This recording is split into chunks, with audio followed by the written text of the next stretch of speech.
awesome stories from other change makers designed to motivate you to become the change you want to see in your world. Make sure you join our Changemakers community at runemagnus.com/podcast. And now it is time for you to sit back, relax, and enjoy. Good morning from Iceland.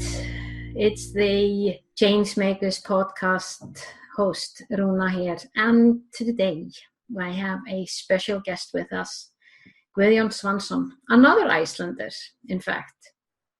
Gudjon, just to tell you a little bit about him, he's an author, he's a dad, he's a leadership and management trainer at Hagvangur in Reykjavik, Iceland. I came across Gudjon and what he's doing I think it was an interesting way because I got an email, and the email, when we get tons of emails every day, but there are emails that stand out. There's something about that you actually do make that click to check what's going on in this email particularly. Well, what Gudjon was doing and what he caught my attention was the subject. It was about the human manager. Later, I found out that Gudjon is not only an expert in what's called human management, he's also an expert as the human dad manager, which I think is, from branding perspective, something quite amazing. And as a branding nerd myself, my hair stand out with the thought alone of the possibilities that he can do. But nevertheless, I'm not going to brand him in this call. I'm going to get some more insights into this whole concept of being a human dad and a manager. So, Gudjon, welcome. Thank you very much. Pleasure to be here. Oh, the pleasure is all ours, believe me. I'm just going to go right into the topic. What is a definition of a human leader? In my mind, that's someone that firstly takes care of himself to be able to take care of others. And that is what we have been doing at Managers, teaching people that and helping them to understand that they need to be, they need to start with themselves and then be good role models for others, and then treat people as they want to be treated themselves. Lead with good example. But the first thing of all, to be a good human manager, I would say that you need to start with yourself. Be fit, be healthy, be in good, emotional balance. Lead with practice what you preach, really. Yeah, exactly. It's easier said than done, isn't it? Yeah, for sure. And it is. Because people everywhere are busy, managers we've been working with are really busy, and life is busy for us all, or for most of us. One group we've been focusing on is middle managers. Yeah. And we have discovered that here in Iceland, at least, it's kind of a forgotten group. Yeah. The top leaders are trained and they seek education, information, and they better themselves. And the middle managers are some kind of or somewhat forgotten. And those are often people that become managers without really asking for it. People that are good at what they do as specialists, and they are promoted sometimes without, them wanting to be promoted. And all of a sudden, as a good specialist, you've been doing your job for some years, hey, Gudjon, hey, you can take this group of 10 people and lead them now. You're the manager of this team. Uh-huh. And how do I do that, Yeah, you feel that, yeah, I can picture that situation, that scenario. You haven't really put your own intention into that. You've basically been loving your job, doing a good job, and all of a sudden you get the responsibility of being a leader or being a manager in a situation. This sounds like there's a story behind it. How did you get along? How did this whole concept of human dad and managers? Now, you probably paid attention to. I sneaked in the dad part here. How did that come to you? I mean, tell us a little bit. When did you discover that you were a human manager? Thinking back, I think it was when I quit my job as a manager at an organization called the Trade Council of Iceland, and this was in 2008. Mm-hmm. I had 3 boys at the time, 3 young boys, and I was manager of a small department within the Trade Council. I was traveling around the world with business delegations and setting up meetings for Icelandic companies, and I was traveling a lot, and so much that at the time I felt that I was kind of losing sight of my boys. You know, my wife was taking care of my boys, and I just got home, and then I was packing again and traveling again. And I wanted to, I love traveling. I love going to different places. We went to fantastic places, South Africa, Mexico, you know, everywhere. But being without them kind of, you know, I wanted to change that. So, and see them grow up and participate in them, in their life, in particular when they are so young. So I decided to stop at the Trade Council. I like my job. It's a great place called Promotion Iceland now, a fantastic place to work at. But I wanted something else, and decided to just stop the job and travel. We decided to take 1 year off the family, travel around the world for 1 year, and just spend time together. And that we did that in 2008 to 2009. Wow, in the midst of the financial crisis. Yeah, we got out of Iceland just before that, luckily. That was good. So we went to the Caribbean in August, and everything collapsed in was it October, I think. October, yeah, exactly. And so you were traveling with your 3 boys. You said 3 boys at the time, and your wife. Yeah, for a I got 4 year. now. You got 4 now. Yeah, you're collecting into a football team, aren't you? I'm collecting boys. Yeah. Well, someone has to collect something, and you are traveling around the world, and I mean that experience must have been enormous. What would you say is the biggest takeaway that you took away as a manager and a dad? Yeah, we learned a lot from the traveling, and for me it was a fantastic, and for all of us. But for me, it was a fantastic time just to spend time with them. I mean, every day we spent 24 hours together for almost a whole year, and that was the best thing. To be together. I was working a little bit, few hours for each day during the first 4 months. I was working for the Foreign Ministry of Iceland, and I was also teaching at the business university in Iceland a little bit, you know, so through the internet, through the computer. Yeah. But the rest of the day was just us being together. My wife was educating the boys, and we learned a lot about each other. They learned a lot about communicating with everybody, you know, how to live in, you know, South America, how to manage on daily basis. We didn't really have much money for the later part of the second half of the journey. Yeah. So that was interesting to get by without much, you know, money. And also we learned also about leading and managing really people by practicing it on our boys, or just, you know, they got responsibilities of doing things, of exchanging money. They learned about valuta, how many, you know, pesos there were in a dollar, for example. Yeah. And we gave them responsibilities, and you know, and they grew a lot, you know, as persons from that journey. Oh, I bet they did.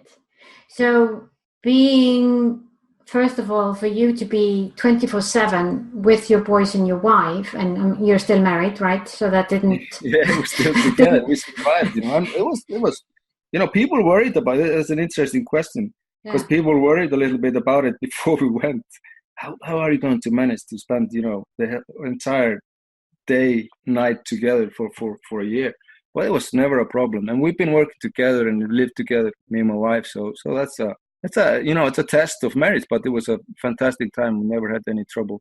And the learning curve, I'm thinking about how do you then, you know, you go through this whole year in different cultures, being so close to them all the time as well, and then how do you then take that experience that you already have and you put that into a training that has to do with the concept of being a human manager? I mean, tell me a little bit about that. How did that evolve for you, going from this experience? And now, I mean, I know that you're doing quite remarkable things with this whole training and the whole thing that you're doing at Hagvangur. Yeah, we're a good team of people at Havanger that come from different, we have different backgrounds, and we're a team of 3 or 4 people that are working together on this project, Human Manager. So that's good. Also, we have, we are different ourselves, and we use that in our training, how we are different. But what I got mostly from the journey and spending so much time with my kids, my boys, my wife, was one of the things was just to believe in yourself. You have to get by on what you have. You have to be able to take decisions quickly and stand by them. You have to build a strong team. So team building is one part of it. Because if you're spending time with five people together for 24/7 for a year, you need to stick together. You need to respect each other, learn about how people are as persons, respect their privacy, and allow them to be alone if they need to, etc. So you learn a lot about people and how people want to be treated, and etc. So that was kind of the main thing, and how you inspire people to do things that they can, but sometimes they don't know themselves that they can. You know what I mean? Yeah. So helping them to believing in themselves. Yeah, because that is something we stumble upon a lot of time. People, in particular, people that become managers without asking for it or even wanting it.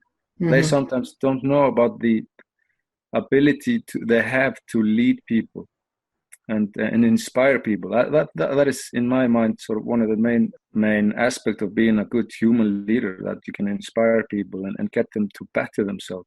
So true. So very true. The whole concept of the human leader, the human manager, that, and you started off, you were talking about that you have to start with yourself. Who is your role model in the world today? A person that you feel has really grown into the perfect example of a human manager. Who is your role model there? That's a big question. I have few role models. They're different. I'm very much also into physical training, and me and my wife have a small company where we train people with kettlebells, bodyweight exercising, etc. So some of the leaders I look up to are within that field of business. There's one guy called Steve Maxwell. He lives an interesting life. He had a big gym in Philadelphia and big house, spending a lot of time at the gym, but decided he wanted to try something else. So to cut a long story short, today he's traveling. He sold the gym, he sold the house, and today he's traveling the world with his girlfriend, owning nothing but things they can carry in their backpacks. And he's giving seminars or hosting seminars and training people all around the world. I think he's in Australia now. He will come to Iceland in April to spend some time with us. He's a fantastic guy, and they both of them, his girlfriend too, and they live just where they are. So they spend sometimes they spend a week in a place, sometimes few months, sometimes few days. But he's disciplined, but likes life, likes to train, likes to move, likes to see things. So he doesn't need a home, doesn't need anything but things that he can carry. So and if he buys something new, he has to give something away. I kind of like that. But he's not leading people, he's more sort of inspiring people. Yeah, he's an inspiration. Yeah. Would you say he's, and you would see him, what is the thing about doing that makes it, in your mind, a human leader? Firstly, that he's taking care of himself. He's looking after himself. And as humans, I think that's one thing I'm also very interested in that, and want people to think more about, that we need to take more responsibility for our own behavior, of our own way of living. So if managers, for example, if they drink too much, eat too much, sleep too little, work too much, don't really take care of themselves, and then go to work and tell their people or to, you need to take care of yourself, you need to sleep well, you need to be well rested, etc. That doesn't have any meaning, because people follow, just like kids. People, you're a role model as a manager as you are as a dad. So people do what you do. They see what you do and follow that instead of or more than what you say. Yeah, and I remember in your book, you actually did talk about that. If you want your children to be playing outdoors and be active and be physically active, you're not exactly showing them that by sitting in front of telly all day and exactly. drinking beer. Yeah. So exactly. yeah. What do you see? I mean, it's an interesting, I really like this concept as a whole, and the whole thing about starting with yourself. What do you see is the normal struggle that most people that you're helping out with to basically start the project of allowing themselves to be a human manager? What is this?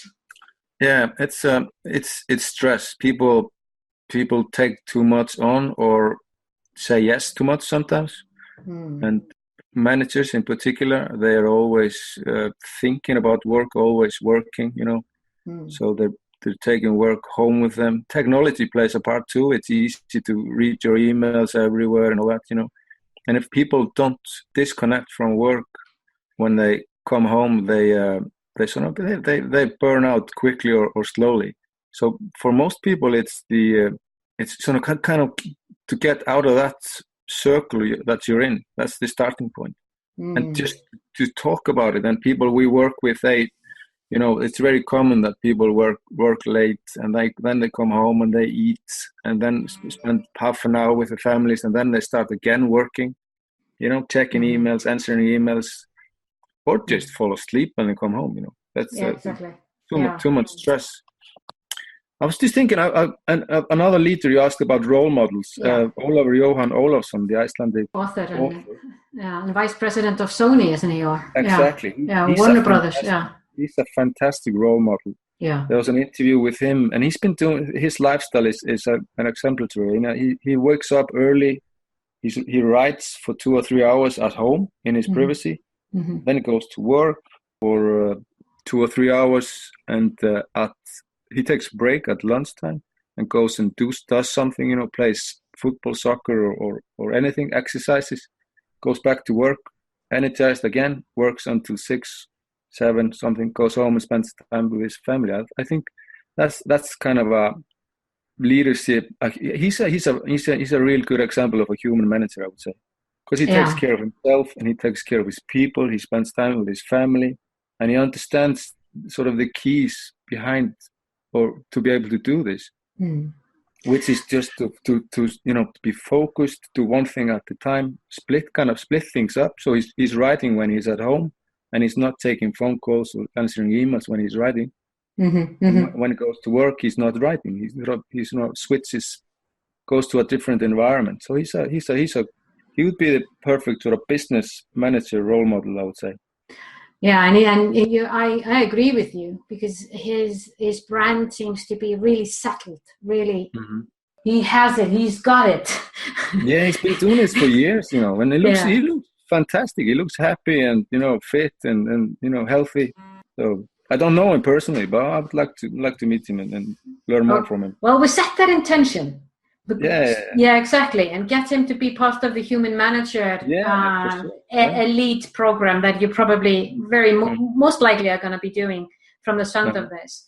So, summing back what you're saying, it's really about starting with yourself, knowing who you are, have a structure that really fits you, so that you have space for both being the manager as well being the dad and the husband or the partner or whatever, is one of the key things. What are if you would say, for someone who is listening to us right now and really wants to let go of all that stress where that is often just occupying your mind too much as a leader in anything that you're doing, what would you say are the ultimately 2-3 steps that they could think about today that will be down the road, will be the stepping stone that they think back and said, yeah, I listened to this guy on this Changemakers podcast and he really got it. He changed my life. What would you say to them? I think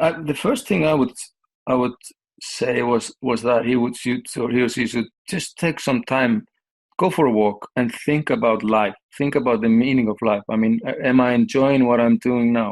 Am I missing something? What is life really about, or what should it be about?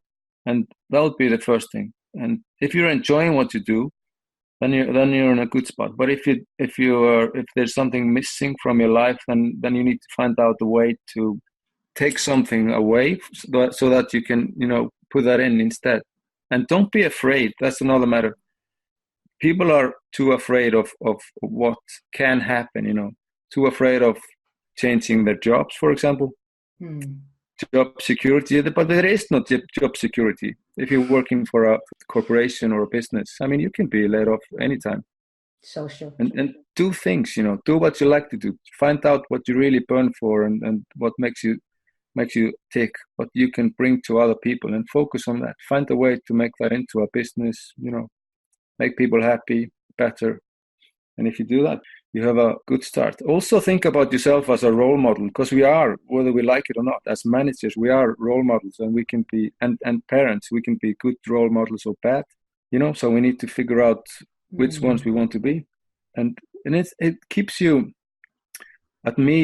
keeps me at least sort of kind of disciplined to think about myself as a role model, just to take that seriously.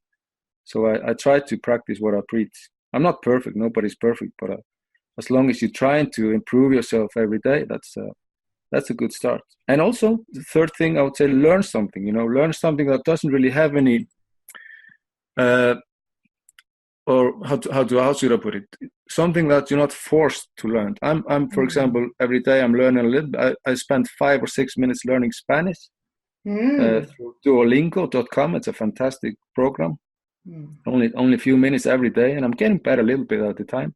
And also, I'm also learning more about Brazilian Jiu-Jitsu, which is a favorite sport of mine. I'm not really that good at it yet, but I'm getting better also slowly every day by studying it, for a few minutes every day, and then train. So, but these are things that, I'm only learning for myself. But learning, is really, really one thing that makes you a better person or makes you happy, learning something new.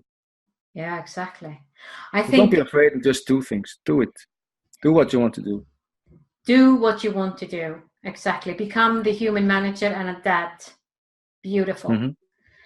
I am going to let that be the last words. Thank you, Gudjon, for profound insights here on the Changemakers podcast. We'll put down in the show notes links to your favorite book, which I thought was a fantastic book. Really, I thought, oh my God, this guy really has it. Do you want to tell us a little bit about your favorite book? Yeah, it's the Long Walk to Freedom by Nelson Mandela. He was a fantastic role model, because he was keeping himself fit until the last day in prison. He was in prison for 28 years, and he was training. And I've been to his prison cell when I was in South Africa with the Trade Council many years ago. That was a fantastic and very spiritual, I would say, experience. And he woke up 4 or 5 o'clock in the morning to go through his physical exercises. He was an old boxer in the old days, and he was a role model. And he was definitely a human manager, because he gave together, the human beings he did. Exactly. Yeah, exactly. Thank you so much, Gudjon. We are grateful to have a human manager. Thank you very much.